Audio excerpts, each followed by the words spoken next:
तो हेलो दोस्तों, मैं हूं आपका दोस्त और होस्ट सुनील और आप सुन रहे हैं सुनील हॉरर स्टोरी। कहानी को देखने से ज़्यादा सुनने में मज़ा आता है, तो अपने हेडफोन लगा लीजिए दोस्तों। आज की कहानी बहुत ही डरावनी और ख़तरनाक होने वाली है। दोस्तों, कहानी शुरू करने से पहले आप ना चैनल को एक तो सब्सक्राइब नहीं करते और दूसरा आप लाइक करते अगर कहानी को आप अच्छी लगे तो। कहानी को शुरू करते हैं। आज की पहली कहानी का नाम है परछाई का खेल। दोस्तों, इस कहानी में एक 16 साल का लड़का होता है जो शॉर्टकट लेते हुए शमशान घाट के रास्ते से गुजरता है, जहाँ से उसे सबसे बड़े डर का सामना करना पड़ता है। अंधेरे और सन्नाटे के बीच वो एक ऐसी चीज़ को मिलता है जो उसके विश्वास और हिम्मत की कड़ी परीक्षा लेती है। तो दोस्तों, कहानी शुरू करते हैं। 16 साल का रोहन पढ़ाई के बाद हर दिन ट्यूशन से देर रात तक लौटता था, मगर उस रात कुछ अलग था। शहर की बिजली गुम थी और हवा में एक अजीब सी ठंडक थी। रोहन ने घड़ी देखी। रात के तकरीबन 9:15। जल्दी घर पहुंचना ज़रूरी था, वरना माँ परेशान होती। ये रोहन के मन में चल रहा था। उसने कहा कि क्यों ना शमशान घाट वाले रास्ते से होकर जाया जाए आज, और वो तो शॉर्टकट भी है। शमशान घाट का रास्ता हमेशा ही सन्नाटे में और वीरान ही रहता था।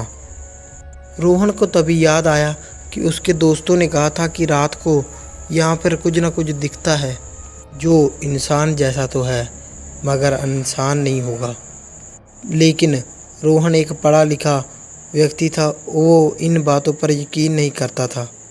अभी अंधेरे में उसने तेज कदम बढ़ाए शुरू किए। ठंडी हवा के पत्ते सरसराने लगे। उसने जब शमशान घाट का रास्ता लिया तो कुछ देर चलने के बाद अपने पीछे एक हल्की सी आवाज़ सुनी, जैसे ठक ठक की। रोहन के कदम ठिठुर गए। रोहन ने धीरे से पीछे मुड़कर देखा, लेकिन वहाँ आसपास कोई नहीं था।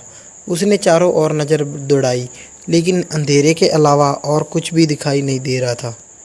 शायद हवा होगी, उसने खुद को समझाया और फिर से आगे बढ़ा। ठक ठक ठक ठक ठक ठक फिर से। अब आवाज़ तेज हो रही थी। उसने एक बार फिर से मुड़कर देखा और इस बार उसका दिल कांप गया। वो वहाँ खुद को खड़ा देख रहा था, बिल्कुल उसके जैसा चेहरा, वही कपड़े, मगर आंखें गहरी काली जैसे काले गड्ढे हों। वो अजीब सी मुस्कान के साथ रोहन को घूर रहा था। रोहन के तो गले से आवाज़ तक नहीं निकल रही थी। वो चुपचाप पलटा और जितनी तेज़ी से हो सके भागने लगा, लेकिन वह शलावा भी उसके पीछे पीछे दौड़ने लगा। उसके कदमों की आवाज़ रोहन के कानों में गूंज रही थी। तभी अचानक से रोहन को धक्का आया और वो सड़क पर गिर पड़ा। उसने कांपते हुए ऊपर देखा। शलावा उसके सामने खड़ा था। उसकी मुस्कान और भी गहरी हो गई थी। तो डर रहा है? शलावा की आवाज़ गूंजी। उसकी आवाज़ गहराई से आ रही थी, जैसे ज़मीन के अंदर से। तू तू तू कौन है तू? रोहन ने हिम्मत जुटाकर पूछा। तभी छलावा झुककर उसके चेहरे के करीब आया। उसकी सांसें बर्फ जैसी ठंडी थी। मैं तेरा ही अंश हूँ, तेरा डर। जहाँ अंधेरा है वहाँ मैं हूँ, और आज तूने मुझे वहाँ आने का रास्ता दिखा दिया है। इतना सुनते ही रोहन का दिमाग सुन्न हो गया। उसने फिर भागने की कोशिश की, मगर छलावा की परछाई ने उसे घेर लिया। तभी अचानक उसने इधर उधर देखा। अचानक रोहन की नज़र पास के पड़े एक पेड़ के पास टूटे हुए घंटे पर पड़ी।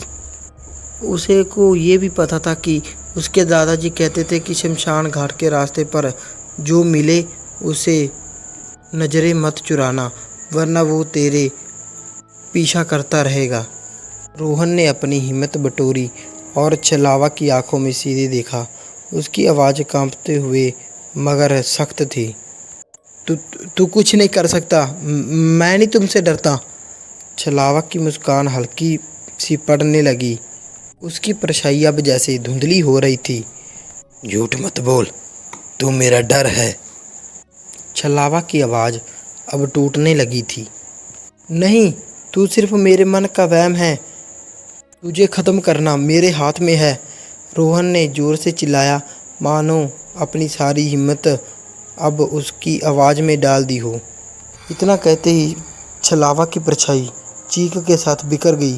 वह अब सिर्फ रोहन और सन्नाटा ही था उसके पास। वह उठकर भागा और तभी वो घर पहुंचा।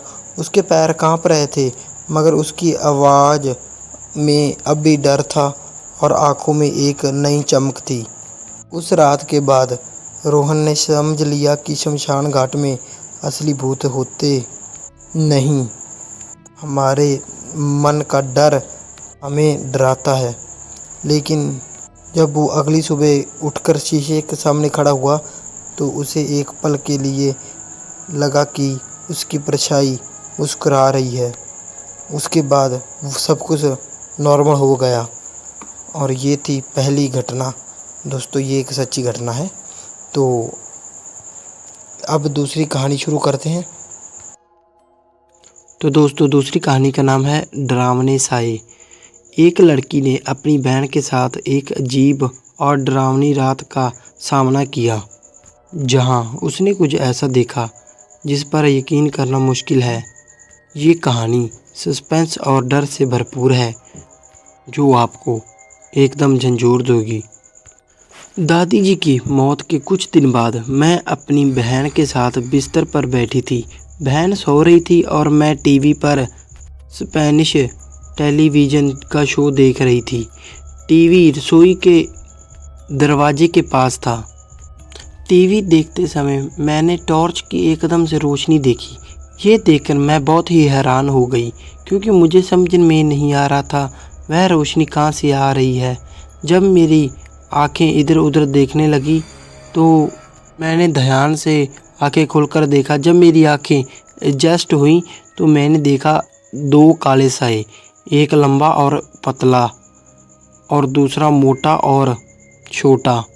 लंबे बालों के साथ में रसोई का चाकू उनके हाथ में था और छोटे वाले के हाथ में टॉर्च थी। मैं डर गई और अपनी आंखें बंद कर ली। कुछ सेकंड बाद मैंने अपनी आंखें खोली, लेकिन वो अब भी वहीं थे। मैंने धीरे से अपनी बहन को जगाने की कोशिश की ताकि वो मुझे देख ना सके, पर वह नहीं जागी। मैं डर के मारे कंबल के अंदर छुप गई। कुछ मिनट बाद मैंने आंखें बंद करके फिर से बाहर झांकने की हिम्मत की। जब मैंने आंखें खोली तो वो दोनों मेरे करीब आ गए थे। मुझे ऐसा लग रहा था जैसे उनके शरीर पर ना तो कपड़े थे और ना ही शायद कोई चमड़ी। ऐसा लग रहा था जैसे वो जैसे घने काले धुएं से बने हों। मैंने कई बार आंखें झपकी और खोली, पर हर बार वो करीब आते गए। आखिरकार वो मेरे ऊपर झुककर खड़े हो गए। डर के मारे मैंने ज़ोर से चिल्लाया और तभी वो एक पल में ही गायब हो गए। मेरी आंखें झपकने से एक सेकंड के बाद ही मेरे चीखने की आवाज़ सुनकर मेरे पापा कमरे में आए और मुझसे पूछा क्या हुआ। मैंने उन्हें बताया कि मैंने दो काले साए देखे जो मुझे मारने की कोशिश कर रहे थे। पापा ने मुझे किसी तरह समझाया और कहा कि ये सिर्फ एक सपना था, लेकिन मैंने रसोई के दरवाजे के पास टॉर्च की रोशनी देखी और पापा से पूछा, आपको क्या वो रोशनी दिख रही है? पापा ने कहा कि उन्हें कुछ नहीं दिख रहा और फिर हमें अपने कमरे में ही सुला दिया। जब मैं सुबह उठी तो मेरे गाल पर 3 अजीब से निशान थे जो मैंने पहले कभी नहीं देखे थे। शायद जिस कमरे में मैं और मेरी बहन सो रही थी वहीं दादाजी की मौत हुई थी। उसके बाद उस कमरे में मैं कभी नहीं सोई और अपनी बहन को भी वहाँ नहीं सोने दिया। तो दोस्तों, ये थी दूसरी कहानी। तो अब करते हैं हम अगली तीसरी कहानी शुरू। तीसरी कहानी का नाम है जंगल का शैतान। दोस्तों, ये डरावनी कहानी एक ऐसी शहर की लड़की के बारे में है जो शहर से दूर एक गांव में अपने छोटे से घर में समय व्यतीत करने आती है, जहां उसका सामना एक भयानक चीज़ से हो जाता है। तो दोस्तों अब मैं उसकी नज़रिए से आपको कहानी सुनाऊंगा। कहानी की शुरू करते हैं। मेरा नाम मेघना है और मैं 26 साल की हूँ। मैं शहर से एक ऑफिस में काम करती हूँ। छुट्टियों में मुझे शहर की भीग दौड़ से या कह सकते हैं भीड़ भाग से दूर किसी गांव में समय व्यतीत करना बहुत ही पसंद है।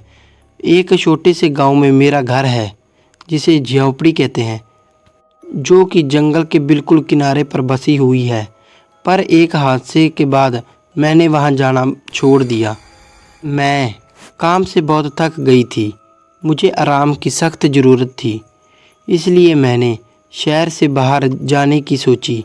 मैंने अपने घर पहुंची, अपना सामान पैक किया और अपनी कार से गांव की तरफ निकलने लगी।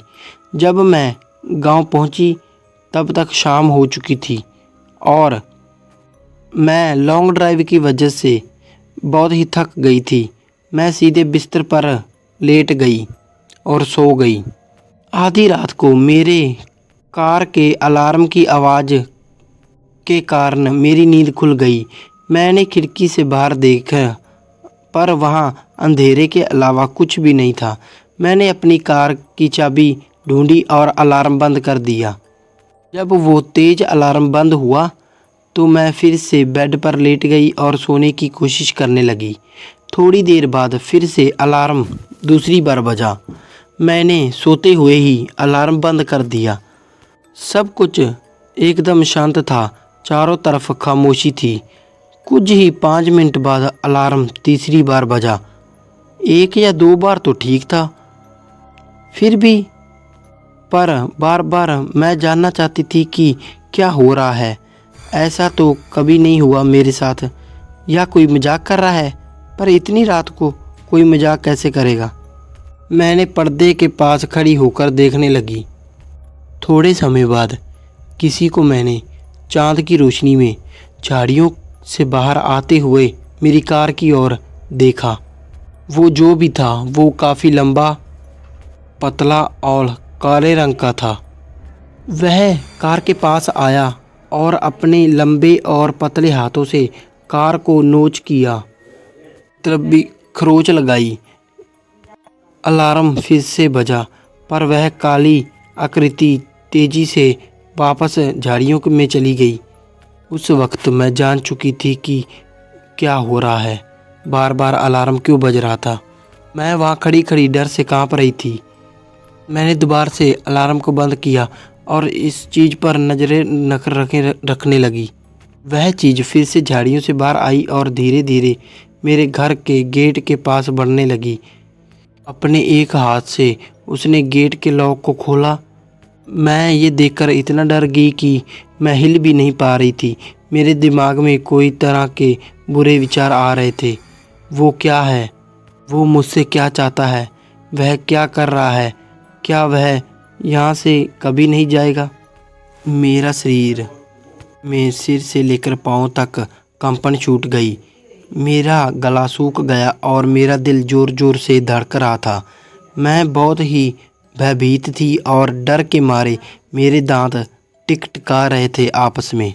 मैंने खुद पर काबू पाया और मैं उतनी तेज़ी से नीचे चली गई जितनी तेज़ी से मैं जा सकती थी। मैं बस लाइटर्स ऑन करने ही वाली थी कि तभी मेरे पास एकदम से मुझे ऐसा लगा जैसे मेरे पैर जम गए।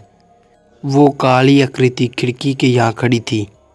वो खिड़की के अंदर की ओर देख रहा था कि कोई अंदर है या नहीं।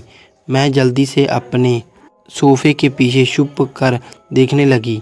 तब मुझे समझ आया कि कार के साथ छेड़छाड़ करने वाला केवल उसका अपने शिकार को बाहर लगाने का तरीका था।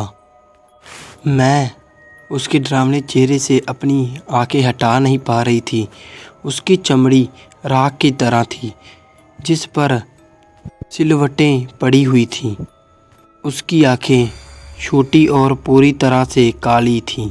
उसकी नाक की जगह पर 2 गड्ढे थे और उसके चेहरे पर होठों की जगह बड़े बड़े पौने दांत की 2 लाइनें थी। उसकी सांस बहुत ही भारी और डरावनी, जो कि खिड़की पर भाप की तरह साफ नज़र आ रही थी। मैं जानती थी कि वह जाने वालों में से नहीं है।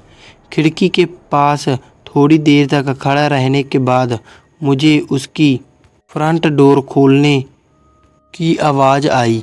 मैंने देखा कि वह दरवाजे के हैंडल को खोलने की कोशिश कर रहा था और उसके बाद उस जानवर ने एक ज़ोरदार चीख, कह सकते हैं, आवाज़ निकाली। वह आवाज़ किसी इंसान की तो नहीं लग रही थी और ना ही हो सकती थी। वो आवाज़ ऐसी थी कि मानो कोई पागल कुत्ता हड्डी को बचा रहा हो और उसे खाने की कोशिश कर रहा हो। गहरी तथा भयानक जानवरों की घुराने की आवाज़ थी उसकी। मैं ये जानती थी कि अगर इसने मुझे देख लिया तो ये कुछ भी कर अंदर आ जाएगा। मैंने अपने आप को सोफे के पीछे छुपाए रखा। मैं सोफे की परेशानियों में छिपना चाहती थी और बिल्कुल भी आवाज़ नहीं करना चाहती थी। मेरी आँखों के आंसू बह रहे थे। मैं अपनी नसों की आवाज़ साफ सुन पा रही थी और दिल की धड़कन भी। मैं बस मरने ही वाली थी। ये मुझे नहीं पता कि मैं वहाँ पर कितनी देर तक छुपी रही। जब मैं उठी तो मैंने दरवाजे की ओर देखा। वह जानवर जा चुका था। पता नहीं मैं बेहोश हो गई थी या क्या हुआ। दरवाज़ा अपनी जगह पर था और सब कुछ सेफ लग रहा था। मैं सीढ़ियों से उतर की तरफ गई और मैंने खिड़की से बाहर की ओर देखा। वह रोशनी थी। वहाँ पर किसी की तरह अब कोई भी खतरा नहीं था। मैंने इस मौके का फ़ायदा उठाया और अपनी चाबियाँ उठा ली। मैंने अपना सामान भी नहीं लिया। मैं कार की ओर भागी। मैं कार में गई और दरवाज़ा बंद करा। जितनी तेज़ी से हो सके मैं गांव से बाहर निकल गई। मैं डर के मारे तब तक गाड़ी चलाती रही जब तक मैं अपने शहर के अंदर नहीं पहुंच गई। जब मैं अपने डिपार्टमेंट में पहुंची तो मैंने रेडियो ऑन किया और मैं एक न्यूज़ सुनने लगी। मेरी गाड़ी में लगा हुआ था ना, तो अनाउंसमेंट में कहा गया कि गांव की 2 लड़कियों की लाशें मिली हैं। उनका शरीर बुरी तरह से फटा पड़ा हुआ दलदल में मिला। मुझे महसूस हुआ कि ये उसी का ही काम होगा। मुझे मालूम है कि जो वो जानवर चाहता था वह उसे मिल गया होगा। मतलब उनने मुझे तो नहीं मारा या भगवान की कृपा से मैं बच गई, लेकिन उस 2 औरतें या 2 लड़कियां उन्हें मिली होंगी, उनको मार डाला होगा। मुझे पता था ये उसी का ही काम है। उसके बाद आज तक मैं उस गांव में नहीं गई। तो दोस्तों अब करते हैं हम अगली कहानी शुरू। अगली कहानी का नाम है हवेली की रात। हवेली की रात एक ऐसी डरावनी कहानी है जिसे 4 लड़कों का जो हवेली की पार्टी से घर जा रहे थे, उनका सामना एक जोकर, जो कि कह सकते हैं जोकर के कपड़े पहने एक व्यक्ति से हो जाता है, जो उनसे मदद के लिए कहता है। 2002 में हैलोवीन की रात में 4 लड़के एक सुनसान सड़क पर चल रहे थे और तभी वो एक पुराने चर्च के पास से गुजर रहे थे। वहाँ पर बाहर एक जोकर के कपड़े पहने हुआ आदमी खड़ा था। उन्होंने उस लड़के से पूछा, क्या तुमने मेरा कुत्ता देखा या कैस पप्पी? उन लड़कों ने कहा कि उन्होंने कोई नहीं देखा कुत्ता। तो उस आदमी ने उसे उसके सोए हुए कुत्ते को ढूंढने के लिए मदद मांगी। तो उन लड़कों ने उस कुत्ते को ढूंढने के लिए हाँ कर दी। वो जो जोकर के कपड़े पहने व्यक्ति उनको उस पुराने चर्च में ले गया। उन लड़कों ने जैसे ही चर्च के अंदर प्रवेश किया तो उस आदमी ने पीछे से दरवाज़ा बंद कर दिया और उनको एक पुरानी बिल्डिंग में फंसा दिया। फिर उन लड़कों को समझ में आया कि उनके साथ धोखा हुआ है, लेकिन तब तक बहुत देर हो चुकी थी। उन्होंने वहाँ से भागने की कोशिश की, लेकिन वो वहाँ अब भाग नहीं सकते थे, वो फंस चुके थे। फिर उस जोकर ने या उस आदमी ने उन चारों लड़कों को रस्सी से बांध दिया और कुछ घंटे के लिए उन्हें चर्च में ही रखा। उन्होंने उन लड़कों के साथ बहुत ही घिनौने काम किए और उनकी चीखों से उनकी चर्च की दीवारें गूंज उठीं। इतना सब होने के बाद उन लड़कों को लगा कि अब वह आदमी उन्हें जान देगा, लेकिन वो गलत थे। उस आदमी ने उन लड़कों को एक एक करके मार दिया और वो वहाँ से भाग गया। जब लोगों ने उस जोकर को सड़क पर जाते हुए देखा तो किसी ने भी उस पर शक नहीं किया, क्योंकि उस समय हेलोवीन का था और हेलोवीन में के लोग अक्सर ऐसी पोशाकें पहनते थे।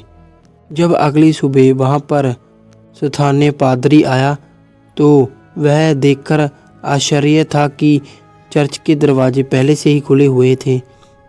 जब वो अंदर गया तो उसने एक अजीब सी टपकती हुई आवाज़ सुनी। वो जब गलियारे के आगे बढ़ा तो उसने चर्च आर्टर पर खून के धब्बे देखे। उसने तेज़ी से चर्च की सभी लाइटें चालू कर दी और उसने जो देखा उससे वो बहुत ही डर गया। जो टपकती हुई आवाज़ थी वो उन 4 लड़कों के गर्दनें कटी हुई थीं और उससे आवाज़ आ रही थी। वो उल्टे लटके हुए थे। उनकी बिना सिर वाली लाशों से खून टपक रहा था, जिससे वह चर्च ऑल्टर खून से भर होगा। बाद में पता चला कि उन चारों लड़कों को शव के पीछे वाले कब्रिस्तान में दफना दिया गया। कुछ हफ्तों के बाद उन लड़कों के माता पिता को मेल के जरिए 4 रहस्यमयी पैकेज मिलते हैं। जब उनके माता पिता ने उन पैकेजों को खोला तो उनके बॉक्स के अंदर उन चारों लड़कों के कटे हुए सिर पड़े थे। कुछ लोगों का मानना है कि अगर आप रात के वक्त उस हेवन की रात के पुरानी चर्च में जाएंगे तो आपको वहाँ चर्च पर लटकाई हुए चारों की लाशें दिखेंगी जो उल्टी लटकी हुई हैं। लोगों का कहना है कि अभी भी उन लड़कों की चीखें बहुत ही ध्यान से सुन सकते हैं, लेकिन आज तक भी उन लड़कों की हत्या करने वाले आदमी का पता नहीं चला। ये दोस्तों एक सच्ची कहानी है। क्या पता शायद आज भी वो हत्यारा अपने अगले शिकार का इंतज़ार कर रहा हो। तो दोस्तों ये थी आज की कहानियाँ। तो कैसी लगी आपको कहानियाँ, लाइक शेयर कमेंट करके ज़रूर बता देना और चैनल को सब्सक्राइब कर लेना। मिलते हैं इससे भी डरावनी और ख़तरनाक कहानियों में। तब तक के लिए धन्यवाद।